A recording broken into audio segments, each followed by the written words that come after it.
What is going on, everybody? Welcome back to the Misunderstood Man podcast. My name is John. I am your host, and today I have a super short episode.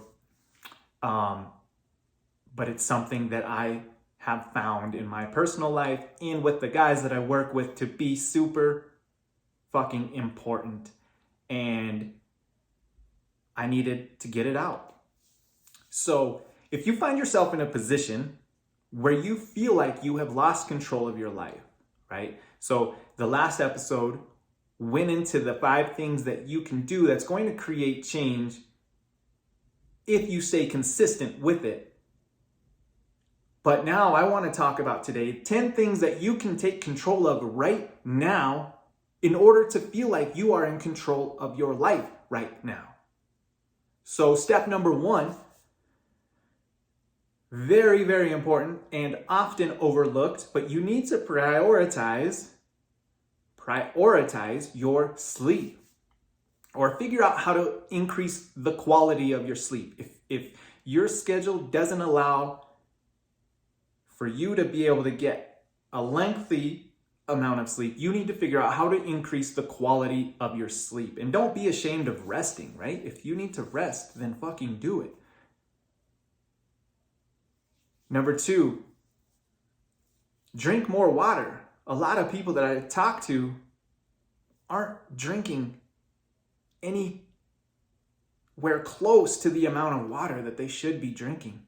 I carry around, for you guys listening aren't going to be able to see this, but I have a 64-ounce jug that I carry around, and I drink 2 of those a day, and which is a gallon, obviously.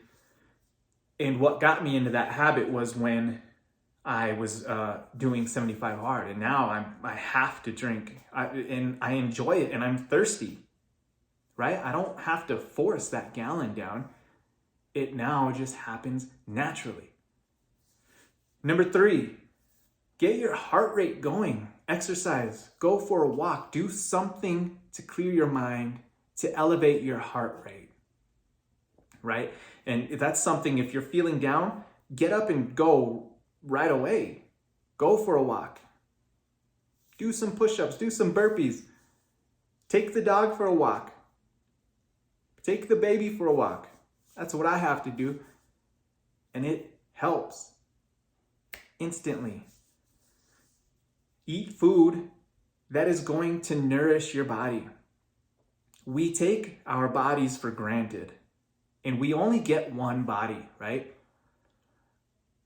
But we get lost in convenience. We eat shitty food because it's easier to go through a drive-through than to cook, right? And it's a long-term effect. So you don't notice it right away, but you are setting yourself up for disease. If you want to get harsh, you are setting yourself up for disease by eating shitty fast food because of convenience. Number 5, read. We get in these mindsets, in these funks, right? And the whole reason why I created this list of 10 things that you can take control of right now is because we can redirect our minds quickly. We truly can. Pick up a book and start reading. Number 6, sit down and just start writing. Start writing down your thoughts. That's a good habit to be in, and it's actually enjoyable. You don't have to have any type of curriculum, any type of reason of why you're writing. Just sit down and write because. And it's really cool to look back on and see what you have written about in the past. Number 7, forgive yourself. Be forgiving of yourself. This one is important. We go through life expecting to be further along, right? Expecting to be somewhere where we're not, expecting to have more money, expecting to have a better career, right?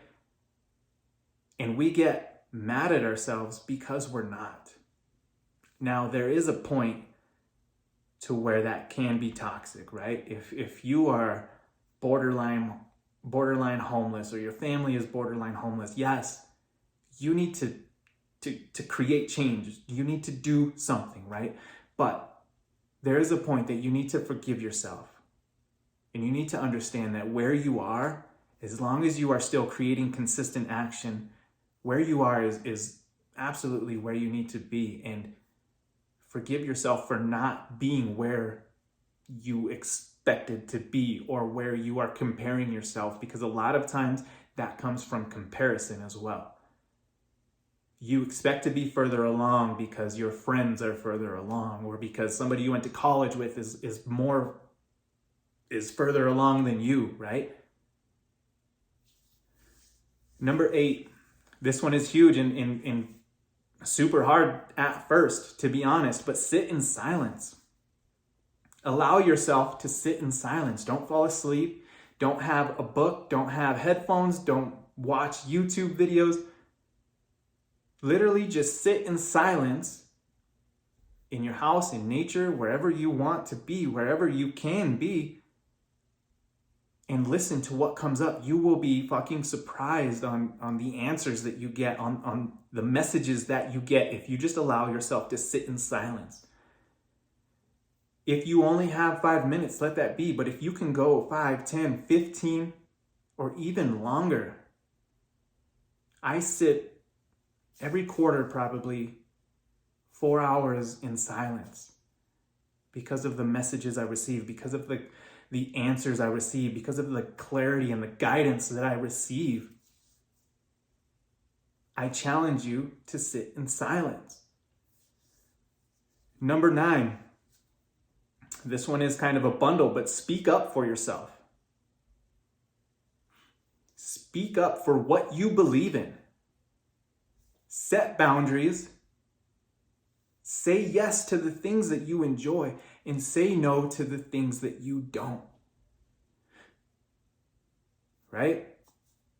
We oftentimes do things that we don't want to do because maybe you don't want to let somebody down, or maybe you don't even realize it, but you're a people pleaser and you don't set boundaries. You don't tell people no. And you often do things that you don't want to do, or things that aren't serving you, right? Speak up for yourself. Speak up for what you believe in. Set boundaries. Say no to the things you don't want to do and say yes to the things that you do want to do. Last but not least, stop focusing on what it is that you want. And be grateful for the things that you have right now. This one is huge. Now, that isn't saying don't have goals. That's not saying don't focus on your goals. But that's saying is to slow down.